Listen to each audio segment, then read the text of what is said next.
Reading of the day. First reading. From the book of the prophet Isaiah.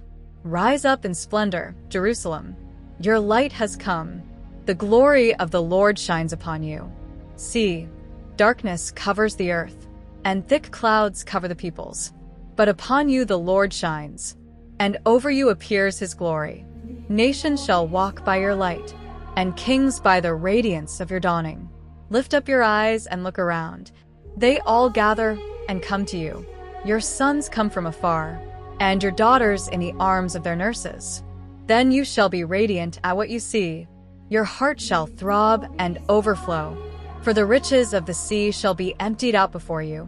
The wealth of nations shall be brought to you. Caravans of camels shall fill you.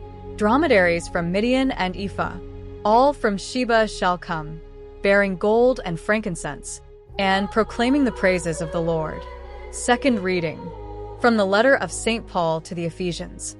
Brothers and sisters, you have heard of the stewardship of God's grace that was given to me for your benefit, namely, that the mystery was made known to me by revelation. It was not made known to people in other generations, as it has now been revealed to his holy apostles and prophets by the Spirit, that the Gentiles are co-heirs, members of the same body, and co-partners in the promise in Christ Jesus through the gospel. Gospel of the day. From the Gospel according to Matthew. When Jesus was born in Bethlehem of Judea, in the days of King Herod, behold, Magi from the east arrived in Jerusalem, saying, "Where is the newborn King of the Jews? We saw his star at its rising and have come to do him homage." When King Herod heard this, he was greatly troubled, and all Jerusalem with him. Assembling all the chief priests and the scribes of the people, he inquired of them where the Christ was to be born. They said to him, "In Bethlehem of Judea, for thus it has been written through the prophet. And you, Bethlehem, land of Judah, are by no means least among the rulers of Judah, since from you shall come a ruler, who is to shepherd my people Israel." Then Herod called the Magi secretly, and ascertained from them the time of the star's appearance. He sent them to Bethlehem and said, "Go and search diligently for the child. When you have found him, bring me word, that I too may go and do him homage." After their audience with the king they set out, and behold, the star that they had seen at its rising preceded them, until it came and stopped over the place where the child was.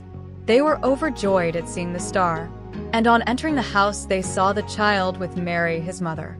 They prostrated themselves and did him homage. Then they opened their treasures, and offered him gifts of gold, frankincense, and myrrh. And having been warned in a dream not to return to Herod, they departed for their country by another way. Words of the Holy Father. Brothers and sisters, let us open our hearts to restlessness. Let us ask for the courage to press forward on our journey, and let us conclude in adoration. Do not be afraid. This is the path of the Magi, the path of all the saints throughout history, to welcome restlessness, set out on the journey, and adore. Brothers and sisters, let us not allow the restlessness of our questions to be extinguished. Let us not stop walking by succumbing to apathy or comfort. And, upon meeting the Lord, let us surrender to the wonder of adoration. Then we will discover a light that illuminates even the darkest nights. Jesus, the radiant morning star, the Sun of Justice, the merciful brilliance of God, who loves every person and every people on earth.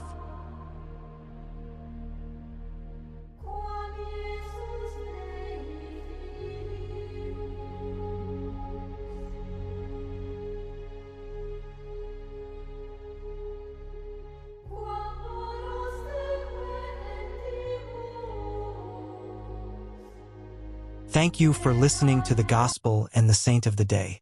If you wish to continue exploring spirituality and Christian history, don't forget to subscribe to the channel and turn on notifications so you don't miss the upcoming videos. May the peace and blessing of the Lord be with you always.